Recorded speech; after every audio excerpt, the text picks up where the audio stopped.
పనుల కోసం కార్యాలయాల చుట్టూ తిరిగే పరిస్థితులు ఉండకూడదని ప్రభుత్వ సేవలన్నీ పౌరులకు మన మిత్ర వాట్సాప్ గవర్నెన్స్ ద్వారా ఆన్లైన్లో పొందేలా చూడాలని తెలిపిన ముఖ్యమంత్రి నారా చంద్రబాబు నాయుడు.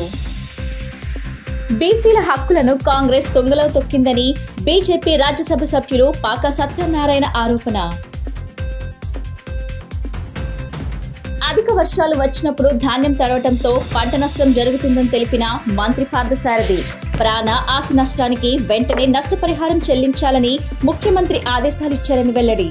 ప్రజలు తమ పనుల కోసం కార్యాలయాల చుట్టూ తిరిగే పరిస్థితులు ఉండకూడదని ప్రభుత్వ సేవలన్నీ పౌరులకు మన మిత్ర వాట్సాప్ గవర్నెన్స్ ద్వారా ఆన్లైన్లో పొందేలా చూడాలని ముఖ్యమంత్రి నారా చంద్రబాబు నాయుడు అధికారులను ఆదేశించారు. సచివాలయంలో సోమవారం రియల్ టైమ్ గవర్నెన్స్ సొసైటీ కార్యకలాపాలపై సీఎం చంద్రబాబు నాయుడు సమీక్ష నిర్వహించారు. వాట్సాప్ గవర్నెన్స్ ద్వారానే ప్రజలు ప్రభుత్వం నుంచి అన్ని సేవలు పొందేలా చర్యలు తీసుకోవాలన్నారు. వాట్సాప్ గవర్నెన్స్ గురించి ప్రజల్లో అవగాహన పెంచేలా విస్తృతంగా దీని గురించి ప్రజల్లోకి తీసుకువెళ్లాలన్నారు. ప్రభుత్వం అన్ని సేవలు కూడా ప్రజలు ఎలాంటి అవరోధాలు లేకుండా ఆన్లైన్ లో పొందేలా చర్యలు తీసుకోవాలన్నారు. ప్రభుత్వ శాఖలన్నీ కూడా ఈ దిశగా తమ కార్యకలాపాలను మెరుగుపరుచుకోవాలన్నారు. డేటా లేక్ పనులు వేగవంతం చేయాలని సూచించారు. డ్రోన్ల ద్వారా ప్రజలకు మెరుగైన సేవలు కల్పించాలని, ప్రజలు డ్రోన్ సేవలు విరివిరిగా ఉపయోగించుకునేలా చర్యలు తీసుకోవాలని తెలిపారు. బీసీల హక్కులను కాంగ్రెస్ తొంగలో తొక్కిందని బీజేపీ రాజ్యసభ సభ్యులు పాకా సత్యనారాయణ ఆరోపించారు. ఈ మేరకు సోమవారం ఆయన విజయవాడలో మీడియాతో మాట్లాడారు. బీసీల్లో అట్టడుగున ఉన్న వర్గాలను వెలికి తీసేందుకు మోడీ రోహిణ కమిషన్ ను ఏర్పాటు చేశారని చెప్పారు. కుల గణాంకాల ఆధారంగా సంక్షేమ పథకాలను అమలు చేయడమే లక్ష్యమని స్పష్టం చేశారు. 102వ రాజ్యాంగ సవరణ ప్రకారం బీసీల హక్కులను బలపరిచేందుకు గణాంకాలు ఎంతో అవసరమన్నారు.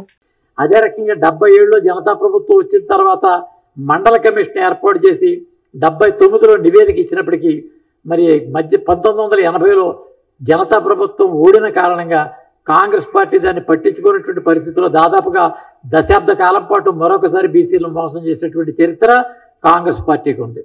మరొక పక్క 1989లో ఈ యొక్క విపి సింగ్ గారి నేతృత్వంలో ప్రభుత్వం ఏర్పడిన తర్వాత ఆ ప్రభుత్వం తీసుకున్నటువంటి నిర్ణయంలో ఈ యొక్క మండల కమిషన్ యొక్క సిఫార్సులను అమలు చేసేటటువంటి ప్రక్రియ చేపట్టేటువంటి స్థితిలో దాని యొక్క పరిస్థితులు కూడా వారు గమనించలేదు. ఇది ఫైనల్గా కేంద్ర ప్రభుత్వం మీద సుప్రీంకోర్టు ఇచ్చినటువంటి తీర్పు ఆధారంగానే ఈ బీసీ జాబితాకు సంబంధించినటువంటి ఈ యొక్క రిజర్వేషన్ ఫలాలు అమలు జరిగినటువంటి పరిస్థితి మనతో కూడా చూస్తూ ఉన్నాం. కాబట్టి కాంగ్రెస్ పార్టీ ఏనాడు కూడా బీసీలకు సంబంధించిన కమిషన్ వేయలేదు. అదే రకంగా స్పష్టమైనటువంటి విషయాన్ని కూడా తీయలేదు.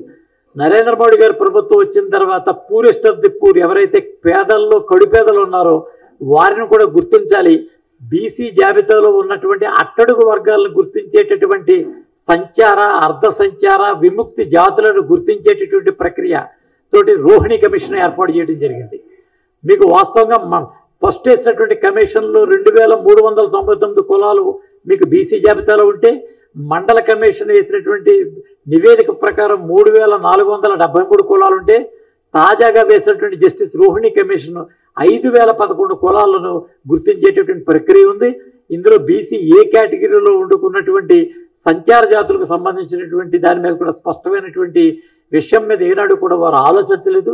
కానీ రోహిణి కమిషన్ ద్వారా ఈ యొక్క సమాజంలో వండుకున్నటువంటి ఈ సంచార, అర్ధ సంచార, విముక్తి జాతులు బీసీ ఏ జాబితాలో ఉన్నటువంటి 27 కులాలకి సంబంధించి వారిని అధ్యయనం చేసేటటువంటి పరిస్థితి, వారికి రాజ్యాంగ సంక్షేమ ఫలాల్లో అట్టడుగు వర్గాలకు అందేటటువంటి ప్రక్రియ అన్నీ కూడా నరేంద్ర మోడీ గారి నేతృత్వంలో చేపట్టినటువంటి ఈ కార్యక్రమానికి ఈ కులగణ ఏదైతే ఉన్నదో జనగణలో ఉన్నటువంటి కులగణలో దీన్ని కూడా కేటగరైజేషన్ చేసి ఒక ప్రాంతంలో బీసీలుగా ఉండి మరొక ప్రాంతంలో ఓసీలుగా ఉన్న ప్రాంతాన్ని ఏ రకంగా దాన్ని విడదీయాలి. అదే రకంగా అధిక వర్షాలు వచ్చినప్పుడు ధాన్యం తడవటంతో పంట నష్టం జరుగుతుందని మంత్రి పార్థసారథి అన్నారు. రేపటికి పూర్తి సమాచారం ఇవ్వమని సీఎం ఆదేశాలు ఇచ్చారన్నారు. ప్రాణ ఆస్తి నష్టానికి వెంటనే నష్టపరిహారం చెల్లించాలని ముఖ్యమంత్రి ఆదేశాలు ఇచ్చారన్నారు. రాష్ట్రంలో కురిసిన అకాల వర్షాలపై మంత్రి కొలుసు పార్థసారథి స్పందించారు. సోమవారం మీడియాతో మాట్లాడుతూ అన్ని జిల్లాల కలెక్టర్లను అకాల వర్షాలపై రిపోర్టు ఇవ్వాలని సీఎం చంద్రబాబు నాయుడు ఆదేశాలు ఇచ్చారని అన్నారు.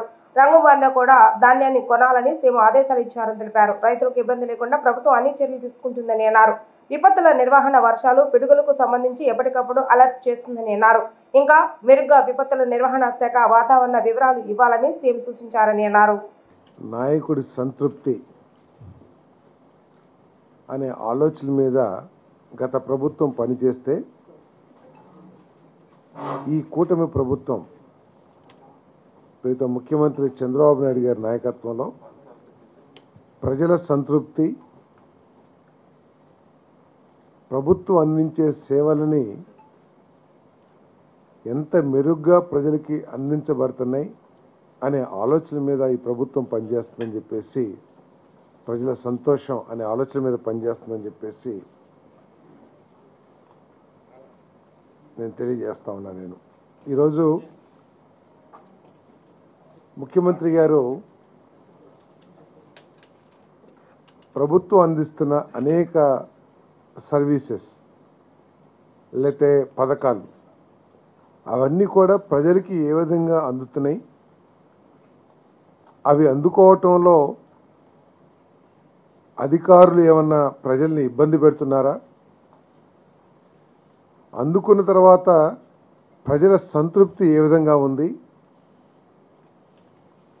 ఈ పథకాలు అందించడంలో ఏదైనా అవినీతి చోటు చేసుకుంటుందా అనే విషయాల మీద ఎక్కడ లేని విధంగా ఈ రాష్ట్రంలో కొన్ని వేల మంది లబ్ధిదారుల్ని ఇంటర్వ్యూ చేసి IVRS ద్వారా కానివ్వండి వివిధ మార్గాల్లో కొన్ని రిపోర్ట్లు తీసుకోవడం జరిగిందని చెప్పేసి మనం చేస్తాను. నేను NTR భరోసా పెన్షన్ ఇప్పుడు ఈ రివ్యూని పరిశీలించినట్లయితే ప్రతి నెల కూడా ఈ రివ్యూ మొదలుపెట్టిన తర్వాత ప్రభుత్వం ప్రతి నెల కూడా ప్రజల సంతృప్తి పెరుగుతూ ఉందని చెప్పేసి మనం చేస్తా ఉన్నాను. నేను అమరావతిలోని నెక్కలు గ్రామంలో బ్రహ్మకుమారీస్ ఆధ్వర్యంలోని పీసీ రీట్రీట్ సెంటర్ పనులు వేగంగా జరుగుతున్నాయి. పీస్ రీట్రీట్ సెంటర్ నెలకొల్పేందుకు బ్రహ్మకుమారీస్ సంస్థకు 2014 అనంతరం 10 ఎకరాల స్థలం ప్రభుత్వం కేటాయించగా 2018 ఫిబ్రవరిలో రీట్రీట్ సెంటర్ నిర్మాణానికి శంకుస్థాపన జరిగింది. నిర్మాణ పనులు పూర్తి చేసి పీస్ రీట్రీట్ సెంటర్ కార్యక్రమాలు త్వరలో ప్రారంభిస్తామని సంస్థ వర్గాలు తెలిపాయి.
అకాల వర్షంతో పంట నష్టపోయిన రైతులకు రేపు సాయంత్రంలోగా పరిహారం అందజేయాలని ముఖ్యమంత్రి చంద్రబాబు నాయుడు అధికారులను ఆదేశించారు.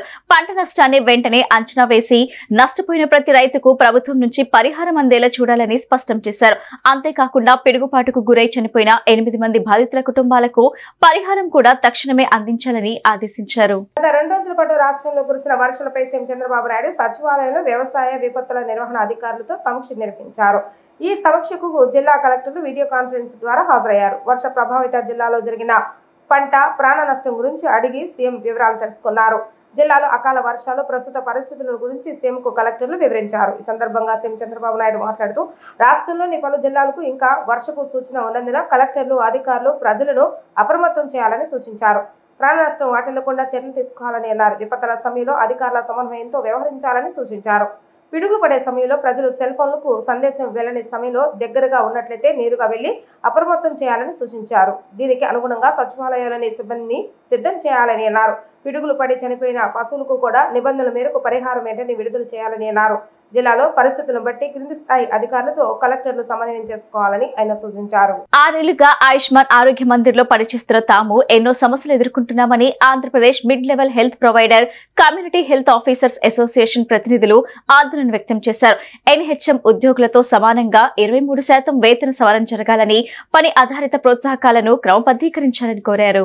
ఆయుష్మాన్ ఆరోగ్య Mandir Andhra Pradesh mid level health providers community health officers association NTR జిల్లా ఆధ్వర్యంలో చేపట్టిన నిరావధిక సమ్మెలో భాగంగా విజయవాడ ధర్నా చౌక్ లో సిహెచ్ఓలు ధర్నా చేపట్టారు. Andhra Pradesh mid level health providers community officers association రాష్ట్ర ప్రధాన కార్యదర్శి బి సందీప్ కుమార్ మాట్లాడుతూ విలేజ్ హెల్త్ క్లినిక్స్ లో గత 7 సంవత్సరాలుగా ప్రజలకు పంచాయతీ పరిధిలో ఆరోగ్య సేవలు అందిస్తున్న కమ్యూనిటీ హెల్త్ ఆఫీసర్స్ కు ఆర్థికేతర సమస్యల పరిష్కారం రావాల్సిన బెనిఫిట్స్ కోసం చేపట్టిన సమ్మె 6వ రోజుకు చేరిందని అన్నారు.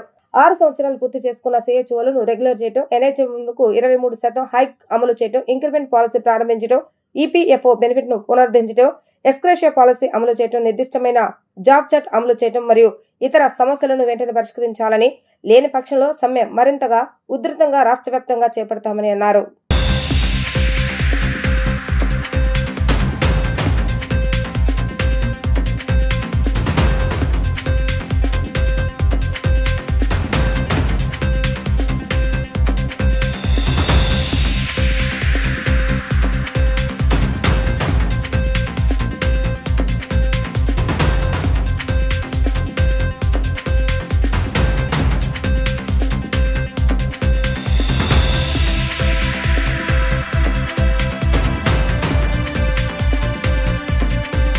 ఎక్కేసి వాళ్ళ ఒక డిమాండ్ల సాధన కోసము ఈ సమ్మెలు చేస్తూ ఉంటారు. ఈ రోజుకి కూడా గవర్నమెంట్ నుంచి ఎటువంటి స్పందన లేకపోగా మన గౌరవ హెల్త్ మినిస్టర్ గారు మీరెంత, మీ బతుకెంత అన్నట్లు, మీ జాబులు ఎంత, 500 కోట్లు మిగులుతాయి, మీ జాబులు తీసేస్తామని ఒక మహిళా ఉద్యోగులు ఈ రోజున రాష్ట్రంలో ఈ 10,000 మందిలో 8,500 మందికి కేవలం మహిళా ఉద్యోగులు ఉన్నారు. ఆ మహిళా ఉద్యోగులు అయ్యా మాకు గత 2 ఏళ్ళుగా జీతాలు రావడం లేదు ప్రాపర్గా, అయ్యా మాకు వచ్చే జీతాలలో కోతలు విధిస్తూ ఉన్నారు, అసలు ఆ ఇన్సెంటివ్స్ 15,000 కూడా వేయకుండా ఉన్నారు, ఎందుకు కట్ అవుతున్నాయో కూడా మాకు అర్థం కాలేదని మీకు అడిగే ప్రయత్నం చేస్తే మీ జాబులు తీసేస్తాము, మీకు మీ వల్ల ఉపయోగం లేదు, మిమ్మల్ని కాకపోతే ఏఎన్ఎం గారిని పెట్టుకొని చేస్తాము, ఆశా గారిని పెట్టుకోమని చేస్తామని చాలా బెదిరింపు ధోరణిలో మాట్లాడి నీచంగా మాట్లాడుతున్నాడు. విచక్షణ రహితంగా కూడా మాట్లాడడం జరిగింది. సో మేము దానికి చాలా బాధపడతా మన గౌరవ హెల్త్ మినిస్టర్ గారికి ఈ యొక్క మాటలు ఏదో మాట్లాడినారో మేము రాష్ట్రంలో ఉన్నటువంటి కమ్యూనిటీ హెల్త్ ఆఫీసర్స్ తరఫున మేము చాలా బాధపడతా ఉన్నాం సార్. ఈ యొక్క బాధలో ఈ యొక్క మాటలు మేము ఖండిస్తూ ఉన్నాం, చెప్తా ఉన్నాము. అదేవిధంగా మా న్యాయమైన డిమాండ్లు ఏదైతే ఉన్నాయో 6 సంవత్సరాల తర్వాత రెగ్యులర్ చేయాలి, అది మీరు ప్రాసెస్ చేయాలనేది మా డిమాండు. రెండవ డిమాండ్ వచ్చేసి సార్ 23% 188 క్యాడర్లకు ఇచ్చి 1000 మందికి ఇచ్చి ఈ 10,000 మందిని ఆ రోజున ఆ జీతాలు పెంచకుండా మీరు వేతనం సవరణ చేయలేదు. గత నెల 15వ తారీఖు నుంచి మేము ఈ నిరసన స్టార్ట్ చేసామండి. ఫస్ట్ ఆన్లైన్ సేవలన్నీ ఆపేసాము, ప్రజలకు సర్వీసులు ఇచ్చాము. మొన్న 24వ తారీఖు నుంచి మాత్రం మేము ఈ నిరసన ఇలాగ ధర్నాకి కూర్చున్నామండి. ఏదైనా కూడా మేము శాంతియుతంగానే చేస్తున్నాము, ఎక్కడ కూడా మేము ఆందోళన కార్యక్రమాలు చేయట్లేదు. అయినా సరే గవర్నమెంట్ మమ్మల్ని పట్టించుకోవట్లేదండి. మొన్న హెల్త్ మినిస్టర్ గారు మాట్లాడిన మాటలు మమ్మల్ని అయితే చాలా బాధగా అనిపించినాయండి. ఎంత బాధ అనిపించిందంటే, మీకు ఇంతకుముందు మీకు వేరే బయట చేసుకున్నట్లయితే మీకు 12,000 జీతం మాత్రమే వచ్చేదనే మాట మేము జీర్ణించుకోలేకపోతున్నామండి. అదేవిధంగా మీరు 3 నుంచి 4 గంటలు మాత్రమే డ్యూటీలో ఉంటున్నారనే మాట అసలు మేము తట్టుకోలేకపోతున్నామండి. మేము చాలా బాధపడ్డామండి. కేంద్ర రాష్ట్ర ప్రభుత్వాలు మత కుల విద్వేషాలు రెచ్చగొట్టే విధంగా వ్యవహరిస్తూ విభజించి పాలించడానికి చూస్తున్నాయని లిబరేషన్ పార్టీ వ్యవస్థాపక అధ్యక్షులు మాజీ ఐఏఎస్ అధికారి విజయ్ కుమార్ ఆరోపించారు. ఎస్సీ ఎస్టీ చట్టాన్ని రాజకీయ కక్షలకు ఉపయోగించుకుంటూ నిర్వీర్యం చేస్తున్నారని మండిపడ్డారు. ఎస్సీ ఎస్టీ పోలీస్ స్టేషన్లకు డీఎస్పీలను తక్షణమే నియమించాలని డిమాండ్ చేస్తూ బహుజన సేవ ఆధ్వర్యంలో విజయవాడ ధర్నా చౌక్ లో మహా ధర్నా చేపట్టారు. ఈ ధర్నాకు మాజీ ఐఏఎస్ అధికారి విజయ్ కుమార్ మరియు దళిత ప్రజా సంఘాల నాయకులు మద్దతు తెలియజేశారు. అనంతరం విజయ్ కుమార్ మాట్లాడుతూ ఎస్సీ ఎస్టీ చట్ట పరిరక్షణ కోసం ఇటువంటి కార్యక్రమాన్ని చేపట్టడం అభినందనీయమని అన్నారు. కూటమి ప్రభుత్వంలో దేశం రాష్ట్రంలో మత కుల విద్వేషాలు రెచ్చగొట్టే ప్రయత్నాలు జరుగుతున్నాయని అన్నారు. ఎస్సీ ఎస్టీ చట్టాన్ని నీరుగార్చే విధంగా వ్యవహరిస్తున్నారని మండిపడ్డారు. మైనార్టీ వర్గాలపై దేశవ్యాప్తంగా దాడులు పెరిగిపోతున్నాయని అంటూ ఆయన ఆగ్రహం వ్యక్తం చేశారు. మనవాదాన్ని మరలా తీసుకువచ్చేందుకు కుట్రలు పన్నుతున్నారని, అందుకు నిదర్శనం పవన్ కళ్యాణ్ సనాతన ధర్మానికి కట్టుబడి ఉన్నారని చెప్పటమేనని అన్నారు. పిఠాపురంలో దళితుల పట్ల వివక్ష చూపించినా పట్టించుకోలేదని అన్నారు.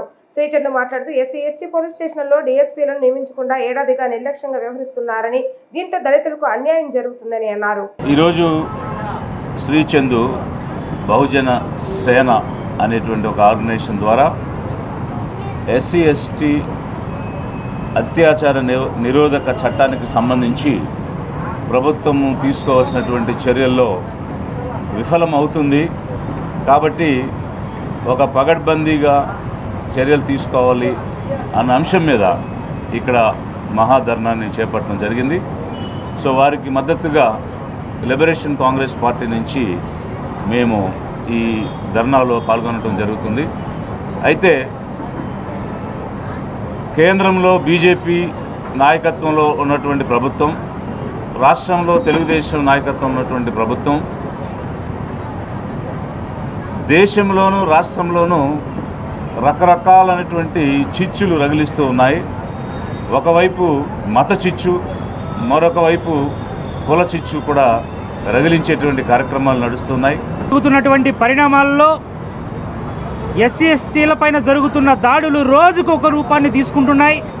ఈ నేపథ్యంలో పటిష్టంగా అమలు జరగాల్సినటువంటి ఎస్సీ/ఎస్టీ అట్రాసిటీ యాక్ట్ ఈ దేశంలో ఈ రాష్ట్రాలలో ఏ అధికార పార్టీ అయితే అధికారంలో ఉంటుందో వారి కనుసన్నల్లో జరిగే రకంగా ఈ చట్టాన్ని నీరుగార్చే రకంగా వారు ప్రతిపక్షాలపైన, ప్రతిపక్షంలో ఉన్నటువంటి పార్టీ అధికారంలో ఉంటే వారి ప్రతిపక్షాలపైన ఒకరి మీద ఒకరు తప్పుడు కేసులు పెట్టుకుంటూ ఈ అధికారికంగా ఈ చట్టాన్ని దుర్వినియోగం చేస్తున్నారనేది ఈ సమాజంలో, ఈ రాష్ట్రంలో తేటతెల్లమవుతోంది. ఇదే నేపథ్యంలో ఎస్సీ/ఎస్టీ అట్రాసిటీ యాక్ట్ బలపరచడానికి జస్టిస్ పున్నయ్య కమిషన్ సిఫార్సుల మేరకు ఏర్పాటు చేయబడినటువంటి ప్రత్యేక కోర్టులు, ప్రత్యేక పోలీస్ స్టేషన్లకు డిఎస్పీలు కేటాయిస్తే ఆ విధానాన్ని పోలీస్ వ్యవస్థ ఇప్పటి ప్రభుత్వం తుంగలో తొక్కేసి డిఎస్పీలు లేకుండా స్వర్ణాంధ్ర ఎట్ 2047 దార్శనికతకు అనుగుణంగా ప్రతి కుటుంబం నుంచి ఒకరు పారిశ్రామికవేత్తగా ఎదగాలని, ప్రభుత్వ లక్ష్యాలను నెరవేర్చేలా ప్రభుత్వం పథకాలు, కార్యక్రమాలపై పెద్ద ఎత్తున అవగాహన కల్పించాలని జిల్లా కలెక్టర్ డాక్టర్ జి లక్ష్మీష అన్నారు. ముఖ్యంగా యువత, మహిళలకు ప్రభుత్వ పథకాల గురించి తెలియజేయాలని పరిశ్రమల శాఖ అధికారులను ఆదేశించారు. సోమవారం కలెక్టరేట్ లో ప్రజా సమస్యల పరిష్కార వ్యవస్థ సందర్భంగా జిల్లా పరిశ్రమల శాఖ అధికారులు ఎంఎస్ఎంఈ థీమ్ స్టాల్స్ ను ఏర్పాటు చేశారు. కలెక్టర్ లక్ష్మీషా స్టాల్స్ ను ప్రారంభించి స్టాల్స్ ద్వారా ప్రజలకు అందించవలసిన సేవలపై దిశానిర్దేశం చేశారు. పారిశ్రామిక రంగానికి సంబంధించిన పథకాలు, కార్యక్రమాలపై రూపొందించిన కరపత్రాలను ఆయన పరిశీలించారు. ఈ సందర్భంగా కలెక్టర్ మాట్లాడుతూ పారిశ్రామిక యూనిట్ ను ప్రారంభించి తన కాళ్లపై తాను నిలబడటంతో పాటు మరో 10 మందికి ఉపాధి కల్పించాలనుకునే ఔత్సాహికులకు పారిశ్రామిక విధానాలు, అనుమతుల మంజూరు ప్రక్రియ, మౌలిక సదుపాయాలు, వినూత్న వాణిజ్య అవకాశాలు, ప్రాజెక్టుల రూపకల్పన, రుణాలతో పాటు వివిధ వనరుల పరంగా మద్దతు లభించే PM EGP, Mudra, PM Vishwakarma, ఎంఎస్ఎంఈల ప్రోత్సాహకాలు తదితరులపై అవగాహన కల్పించాలన్నారు. పారిశ్రామిక యూనిట్ ను విజయవంతంగా ముందుకు తీసుకువెళ్లేందుకు అవసరమైన శిక్షణ కూడా ఇవ్వాలని అన్నారు. ఆధునిక మార్కెటింగ్ సౌకర్యాలపైన అవగాహన కల్పించాలని కలెక్టర్ సూచించారు. ప్రతి సోమవారం కలెక్టరేట్ లో స్టాల్స్ ను ఏర్పాటు చేయాలని ఆయన ఆదేశించారు. ప్రకృతి సేద్యం ఉత్పత్తులు, చెత్త నుంచి సంపద సృష్టి కేంద్రాల ద్వారా ఉత్పత్తి చేసిన సేంద్రియ ఎరువుల స్టాల్స్ ను కూడా కలెక్టర్ లక్ష్మీషా పరిశీలించారు.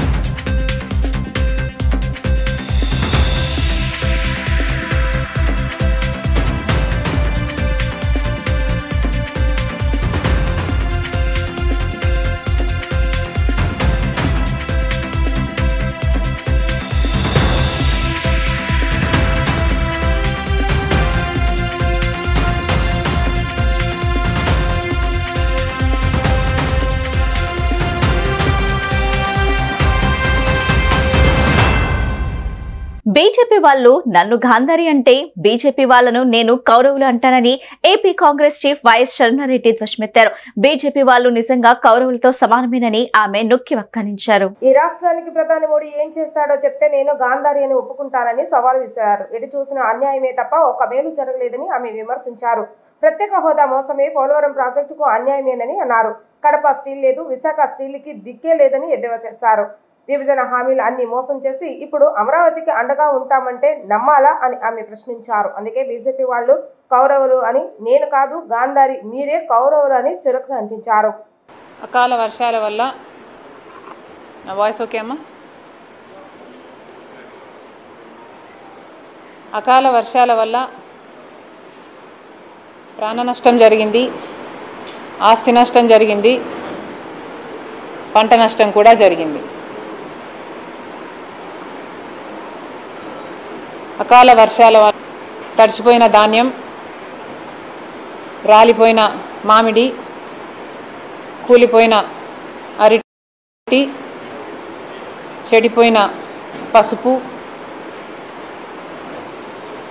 ఇలాంటివే కనిపిస్తున్నాయి. మరి ప్రభుత్వం ఏం సమాధానం చెప్తుంది? దాదాపు 5 లక్షల ఎకరాలలో పంట నష్టం జరిగింది అని వార్తలు వినిపిస్తున్నాయి. కానీ ఇంతవరకు ప్రభుత్వం తరపు నుంచి కనీసం ఎవరినైనా పంపి సర్వే చేస్తున్నట్టు కూడా సంకేతాలు అందటం లేదు. మరి ముఖ్యంగా వరి రైతులు పండించిన ధాన్యాన్ని కుప్పలు కుప్పలుగా పోసి అమ్ముకోలేక ఇప్పుడు ధాన్యం తడిసిపోయి దిక్కుతోచని స్థితిలో ఉన్నారు. వీరికి ప్రభుత్వం ఏం సమాధానం చెప్తుంది? ఒక్క అన్న చెప్పినట్టు ఉభయ తూర్పుగోదావరి జిల్లాలు తీసుకున్నా కూడా దాదాపు 30 లక్షల ఎకరాల 30 లక్షల మెట్రిక్ టన్నుల దిగుబడి వచ్చింది. దాంట్లో ప్రభుత్వం తీసుకున్నది కేవలం 13 లక్షల మెట్రిక్ టన్నులు.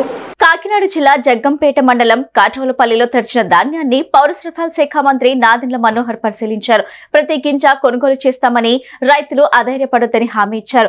దళారులు తక్కువ ధరకు కొనుగోలు చేస్తున్నారని, మీరు వారిని ప్రోత్సహించకండని సూచించారు. ప్రభుత్వం మీ ధాన్యాన్ని కొనుగోలు చేస్తుందని, గత ప్రభుత్వంలో రబీలో 25,000 మెట్రిక్ టన్నులు కొనుగోలు చేస్తే కూటమి ప్రభుత్వం ఈ రబీలో 59,000 మెట్రిక్ టన్నులు కొనుగోలు చేస్తుందని వ్యాఖ్యానించారు. రైతుల సమస్యలు సిపిఎం ఉప ముఖ్యమంత్రి దృష్టికి తీసుకెళ్తామని చెప్పారు. ధాన్యం కొనుగోలులో నిర్లక్ష్యం వహించిన అధికారులను సస్పెండ్ చేస్తానని ఆయన హెచ్చరించారు. అకాల వర్షాల వల్ల రైతాంగం అపార నష్టం కలిగింది. అయితే ప్రభుత్వం ఖచ్చితంగా రైతుకి ఆప్తమిత్రులుగా ధైర్యం నింపే విధంగా మా కూటమి ప్రభుత్వం, గౌరవ ముఖ్యమంత్రి గారు చంద్రబాబు నాయుడు గారు, అదేవిధంగా పవన్ కళ్యాణ్ గారు ఇచ్చిన సూచనలతోటి ఈరోజు జగ్గంపేట నియోజకవర్గంలో గౌరవ శాసనసభ్యులు నెహ్రూ గారి పిలుపు మేరకు ఈ ప్రాంతంలో గ్రామాల్లో పర్యటిస్తూ ఉన్నాం. ఖచ్చితంగా ధాన్యం ఎవరైతే ఎండబెట్టడానికి కోసం, ఆరబెట్టడానికి కోసం నిలబెట్టుకున్నారో, ఈ వర్షాల వలన తడిసిన ధాన్యం ఖచ్చితంగా ప్రతి గింజ కొనే బాధ్యత ప్రభుత్వం తీసుకుంటుంది. ఇందులో ఏ మాత్రం ఎవరికి కూడా అపోహలు అవసరం లేదు. అదేవిధంగా నేను మాటిస్తున్నా అందరికీ కూడా, తక్కువ రేట్లకి హడావడిగా దళారులు వచ్చి మిమ్మల్ని మభ్యపెట్టి కొనుగోలు చేయడానికి చేస్తున్న ప్రక్రియను కూడా మీరు దయచేసి ఎంకరేజ్ చేయబాకండి. ప్రభుత్వం మీ దగ్గర కొనుగోలు చేస్తుంది. ఉదాహరణకి గత సంవత్సరం పోల్చుకుంటే ఇదే రబీలో గత సంవత్సరం ప్రభుత్వం కొనుగోలు చేసింది కేవలం 25,000 మెట్రిక్ టన్నులు మన జిల్లాలో, కాకినాడ జిల్లాలో. అదే మన కూటమి ప్రభుత్వం ఆల్రెడీ 59,000 మెట్రిక్ టన్నులు కొనుగోలు చేశాం. 95,000 మెట్రిక్ టన్నులు కొనుగోలు చేయడానికి మేము టార్గెట్ ఇచ్చాం. ఇప్పుడే ఉదయం జేసీ గారితో అధికారులతో మాట్లాడిన తర్వాత తప్పకుండా ఈరోజు మధ్యాహ్నం 3 సమావేశంలో అవసరమైతే ఇంకొక 50,000 మెట్రిక్ టన్నులు పెంచడానికి సిద్ధంగా ఉన్నాం. గౌరవ శాసనసభ్యులు నెహ్రూ గారు కూడా ఇప్పుడే మాట ఇచ్చాను. 250 మెట్రిక్ టన్నులు కొనుగోలు చేయాలి ఈ మండలంలో అవసరం చెప్పారు. 250 కాదు, అవసరమైతే 350 మెట్రిక్ టన్నులు కూడా కొనుగోలు చేస్తామని నేను హామీ ఇచ్చాను. తప్పకుండా రైతాంగానికి మాత్రం మేము నిలబడతాం. ఎవ్వరూ ఎటువంటి ఇబ్బందులు కలగకుండా మీరు ఒక నమ్మకంతో కొంచెం ఈ 2 రోజులు ఎండలు బాగానే ఉంటాయి కాబట్టి ఎక్కడ కూడా మీకు తేమ శాతంలో పొరపాటు జరగకుండా, గోతాల విషయంలో మీకు పొరపాటు జరగకుండా మీకు రావాల్సిన కనీస మద్దతు ధర వచ్చే విధంగా కార్పొరేటర్ల దోపిడీ పాలనకు అవినీతి ఫలితంగానే ప్రజలపై భారాలు పడుతున్నాయని సిపిఎం రాష్ట్ర కార్యదర్శి వర్గ సభ్యులు శేష్ బాబురావు స్పష్టం చేశారు. విద్యుత్ భారాలు, స్మార్ట్ మీటర్లు వంటి అవినీతి ఒప్పందాల రద్దుకై సిపిఎం ప్రజా ఉద్యమం చేసిందని వెల్లడించారు. మాట తప్పి కూటమి ప్రభుత్వం నమ్మక ద్రోహం చేసిందని స్పష్టం చేశారు. సెంటర్లో విద్యుత్ భారాలు, స్మార్ట్ మీటర్లు వంటి అవినీతి ఒప్పందాలు రద్దుపై సిపిఎం ఆధ్వర్యంలో సంతకాల సేకరణ కార్యక్రమం జరిగింది. ఈ కార్యక్రమంలో రాష్ట్ర కార్యదర్శి వర్గ సభ్యులు సిహెచ్ బాబురావు, రాష్ట్ర కమిటీ సభ్యులు డి కాశీనాథ్ తదితర నేతలు పాల్గొన్నారు. ఈ సందర్భంగా వారు మాట్లాడుతూ రాష్ట్రంలో విద్యుత్ పేరుతో కూటమి ప్రభుత్వం దోపిడీ చేస్తుందని అన్నారు. అవినీతి అడ్డగోలు ఆదాని సోలార్ విద్యుత్ ఒప్పందం రద్దు చేయకపోగా మరింత భారం మోపే యాక్సెస్ ఒప్పందానికి ఆమోదం తెలపడం ప్రమాదకరమని అన్నారు. వైసీపీ దారిలో ప్రయాణిస్తున్న కూటమి ప్రభుత్వం పనిచేస్తుందని అన్నారు. ప్రజలకు ఇచ్చిన మాట తప్పి కూటమి ప్రభుత్వం నమ్మక ద్రోహం చేస్తుందని అన్నారు. ప్రభుత్వం అనుసరిస్తున్న ప్రజా వ్యతిరేక విధానాలకు వ్యతిరేకంగా సిపిఎం నిరంతరం పోరాటం చేస్తుందని అన్నారు. అందులో భాగంగా నేడు లెనిన్ సెంటర్లో సంతకాల సేకరణ కార్యక్రమాన్ని నిర్వహిస్తున్నామని అన్నారు. ఈ నెల 7వ తేదీన విజయవాడ విద్యుత్ సౌధ వద్ద నిరసన లక్షలాది మంది సంతకాల సేకరణ కార్యక్రమం చేపట్టామని అన్నారు. ఈ కార్యక్రమంలో సిపిఎం నేతలు కె దుర్గారావు, వై సుబ్బారెడ్డి, జాన్సీ, లక్ష్మణ, కొండ, కనకదుర్గ తదితరులు పాల్గొన్నారు.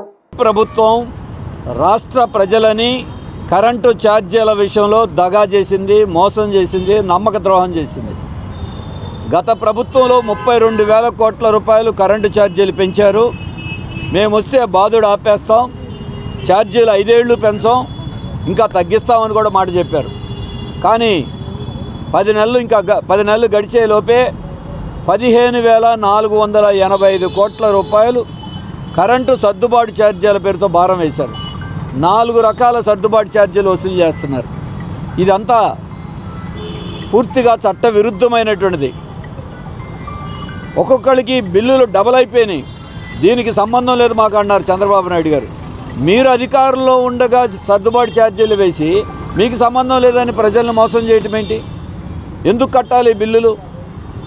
ఇదొకటే కాదు, విద్యుత్ సుంకం పేరుతో చిన్న మధ్యతరగతి వ్యాపార సంస్థలతో సహా యూనిట్కి 6 పైసలు గతంలో వసూలు చేసేవాళ్ళు. ఇప్పుడు ఏకంగా దాన్ని 6 పైసల నుండి 100 పైసలు రూపాయికి పెంచారు. 1,000 కోట్ల రూపాయలు భారం పడుతుంది. ప్రతిపక్షంలో ఉన్నప్పుడు మీరు దీన్ని విమర్శించారు, అధికారంలో రాగానే మాట మార్చేశారు. ప్రతి ఒక్కళ్ళు ప్రతి నెల ప్రభుత్వానికి 500 నుండి 2,000 రూపాయలు అదనంగా బడా కంపెనీల కోసం జనమే కడుతున్నారు. ప్రభుత్వానికి జనం దగ్గరే వసూలు చేస్తున్నారు మీరు. దీనికి ముఖ్యమైన కారణం బడా కంపెనీలతో చేసుకున్న ఒప్పందాలే. దానికి తోడు ప్రభుత్వంలో ఉన్న పెద్దలు అవినీతికి పాల్పడి వాళ్ళ జేబులు నింపుకోవటం కోసమే ఈ ఛార్జీలు పెంచుతున్నారు. వార్తలు ముగించే ముందు ముఖ్యాంశాలు మరోసారి. ప్రజలు తమ పనుల కోసం కార్యాలయాల చుట్టూ తిరిగే పరిస్థితులు ఉండకూడదని, ప్రభుత్వ సేవలన్నీ పౌరులకు మన మిత్ర వాట్సాప్ గవర్నెన్స్ ద్వారా ఆన్లైన్లో పొందేలా చూడాలని తెలిపిన ముఖ్యమంత్రి నారా చంద్రబాబు నాయుడు. బీసీల హక్కులను కాంగ్రెస్ తొంగలో తొక్కిందని బీజేపీ రాజ్యసభ సభ్యులు పాకా సత్యనారాయణ ఆరోపణ. అధిక వర్షాలు వచ్చినప్పుడు ధాన్యం తడవటంతో పంట నష్టం జరుగుతుందని తెలిపిన మంత్రి పార్థసారథి. ప్రాణ ఆస్తి నష్టానికి వెంటనే నష్టపరిహారం చెల్లించాలని ముఖ్యమంత్రి ఆదేశాలు ఇచ్చారని వెల్లడి. ఈ బులెటిన్ ఇంతటితో సమాప్తం. తిరిగి మరో బులెటిన్ కలుద్దాం. నమస్కారం.